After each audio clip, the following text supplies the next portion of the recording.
नमस्ते। भारत में हूँ भूमिका मेहता, अपने देश की बेटी और अपने भाई की बहन सुशांत सिंह राजपूत की बहन, जिससे मेरे इस इंट्रोडक्शन से बहुत प्रॉब्लम होती है। गेट आउट, समझने वाले को इशारा काफ़ी है। खैर, तो मैं आज आपके समक्ष जिसको कहते हैं कुछ अपडेट्स लेकर आई हूँ। अपडेट्स नवाब मलिक की है, नवाब मलिक के कनेक्शंस की हैं। नवाब मलिक, जैसे कि हम सब जानते हैं, पिछले कुछ दिनों से बहुत ज़्यादा बीमार है। जेजे अस्पताल में उनको दाखिल किया गया था। जेल से वो जेजे अस्पताल गए और जेजे अस्पताल से उन्हें वापस जेल में डाल दिया गया ईडी के द्वारा। अब ये जो हमारे बीच सूचना आई थी, उसके अंदर और एक सूचना मैं आपको देना चाहती हूँ।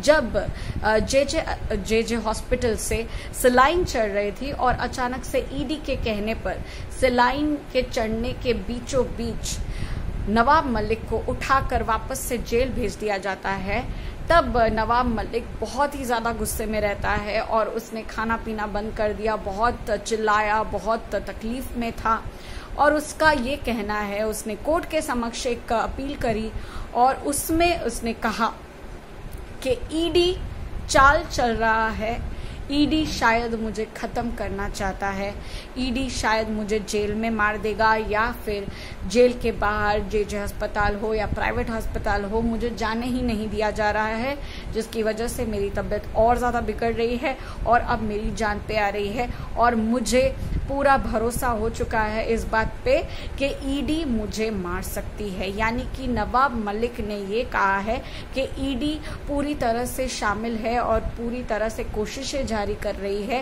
कि नवाब मलिक मर जाए। अब ऐसी ऐसी फालतू बातें करोगे नवाब मलिक, तो तुमको कौन बचाएगा?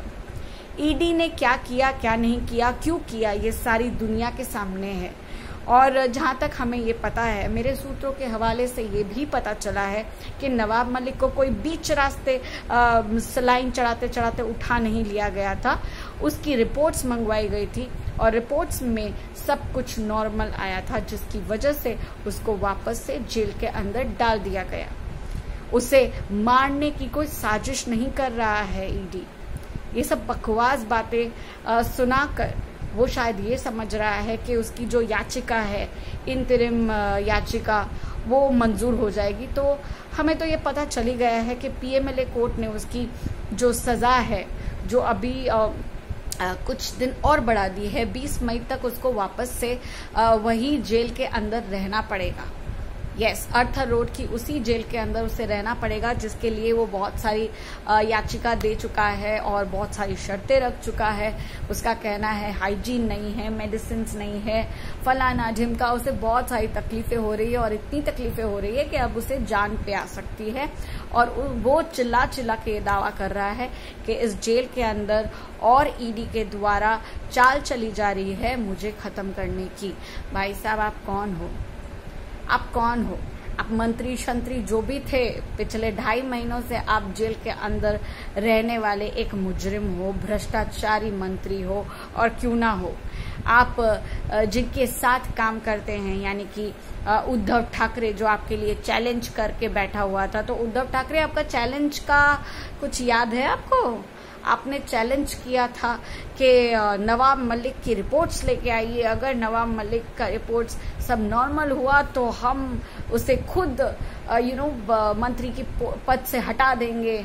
और वो सच कह रहा है, ये षड्यंत्र है, वो बीमार है, उसकी बीमारी को ना अनदेखा किया जा रहा है, फलाना ढिमका, वो कोई डाउट से कनेक्शन नहीं है। तो भाई साहब, आपको अगर नहीं याद है तो आपको याद दिला दूं कि तुम्हारी कुर्सी भी बहुत जल्दी खींचने वाली है। वो भी कोई और नहीं, राज ठाकरे तुम्हारी कुर्सी खींचने वाला है।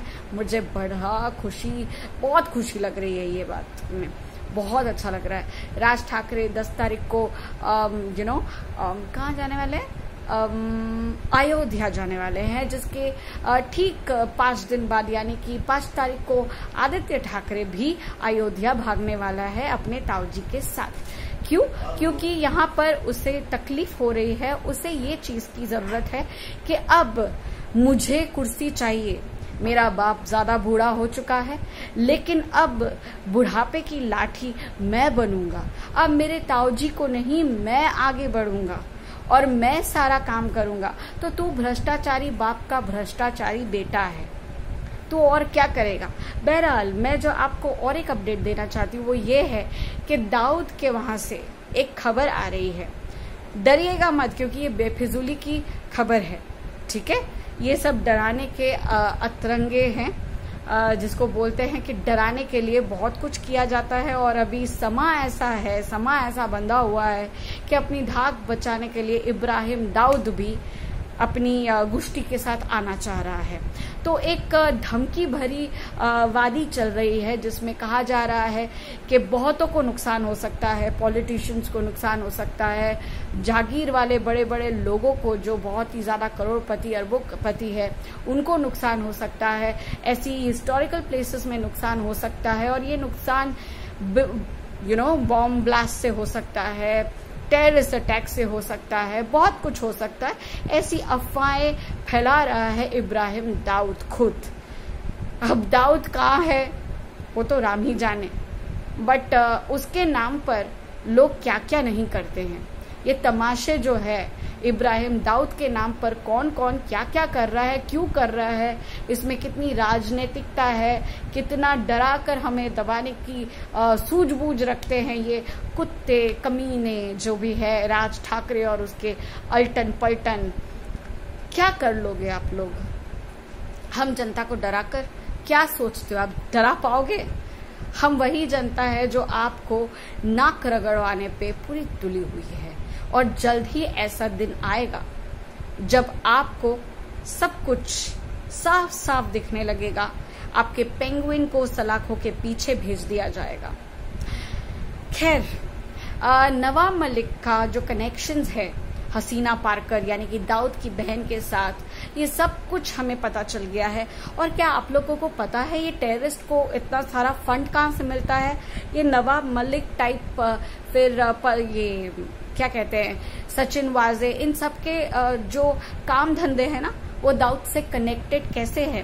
क्योंकि ये लोग मनी लॉन्ड्रिंग, एक्सटॉर्शन, फिर जमीन जायदाद को नाजायज तरीके से अपना बनाकर रखना, ये सब उनकी एक तरकीबें हैं। इन्हीं तरकीबों को वो यूज करके बेच करके टेररिस्ट को देते हैं फंड्स, ताकि वो टेररिस्ट अटैक्स करके हमारे देश को एक्सप्लॉइट कर सके। सोचने की बात है ना, ये इंडिया में रहकर ही इंडिया के खिलाफ है। ऐसे पॉलिटिशियंस, ऐसे बड़े लोगों को सर कलम करके मार देना चाहिए। मुझे सीरियसली अब कोई सहानुभूति नवाब मलिक जैसे भ्रष्टाचारी के लिए नहीं है। हमारी मीडिया, मैं जैसे कि हर बार ये कह रही हूं कि इतने दिनों से रोहन रॉय बाहर निकल चुका है, बट कोई भी मीडिया ये सब नहीं दिखा रही है। अर्नब गोस्वामी को तो अंडरग्राउंड कर ही दिया है, उसके बेटे, उसके बच्चे, उसकी वाइफ को मारने की धमकी, उसको मारने की धमकी, उसके ऊपर लांछन लगाना, उसको जेल भेजना, ये सब करके आर रिपब्लिक से अर्नब गोस्वामी को तो बाहर निकाल ही दिया है। अब वो पता नहीं बैकग्राउंड से उसी की आवाज है या नहीं, हम नहीं जानते, हम नहीं देख पाते हैं उसको। जब तक हम उसको नहीं देख पाते हमारे लिए वो गुमशुदा ही है। वो एक ऐसा शेर था जिसको दबाकर ये लोग मजा कर रहे हैं, खुशियां मना रहे हैं, बट ये बहुत दिनों तक नहीं चलेगा। ऐसे शेर शेरनियां बहुत है, बस जज्बा बाहर निकलना चाहिए, और मैं उनमें से एक हूं। मैं दबके रहने वाली लड़की नहीं हूं। शायद मेरे पास कुछ भी नहीं, बट मेरी आवाज है। मेरी आवाज मेरी बहुत बड़ी ताकत है। पैसे ताकत नहीं बन सकती, आवाज आपकी ताकत है, क्योंकि आवाज में इतना शोर है, इतना दम है ना। याद है ना, इंडिया इंडिपेंडेंस भी इसीलिए पा सका क्योंकि हमारे अंदर वो जज्बा जय हिंद करके बाहर निकला था।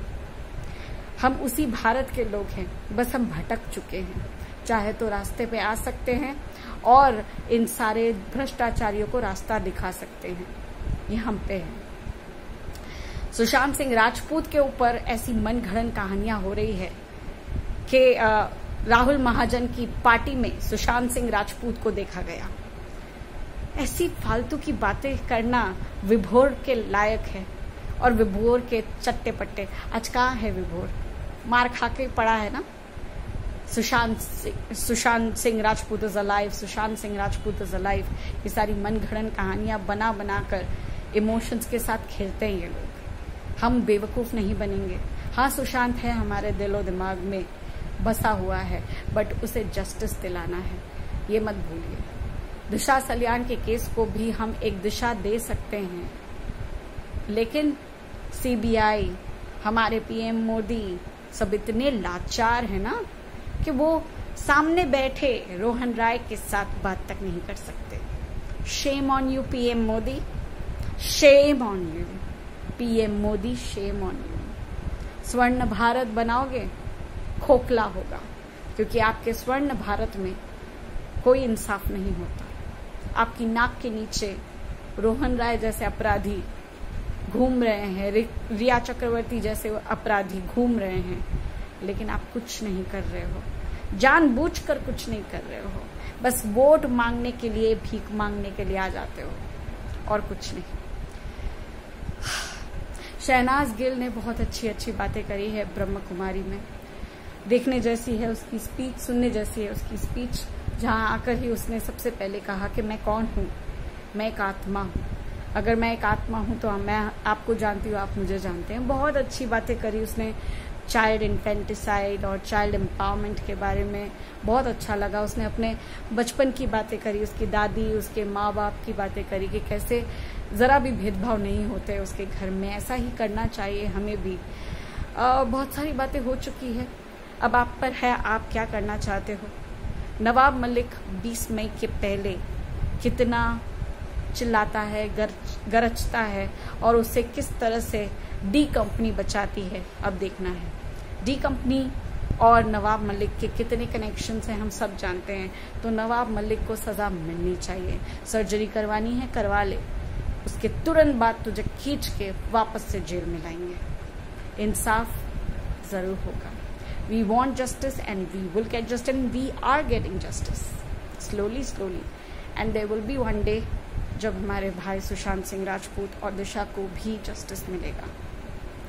हम दिलवाएंगे, इस इंडियन गवर्नमेंट और इंडियन लॉ को छोड़ो, हम दिलवाएंगे, ये विश्वास है मेरा। जय हिंद।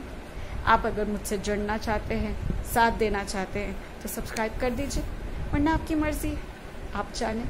सही अपडेट्स और सच्ची अपडेट्स के लिए नेक्स्ट वीडियो के लिए वेट करिएगा। पुष्टि होगी, सही अपडेट्स होंगी तो ही आपको देने आ जाऊंगी। बाय, जय हिंद।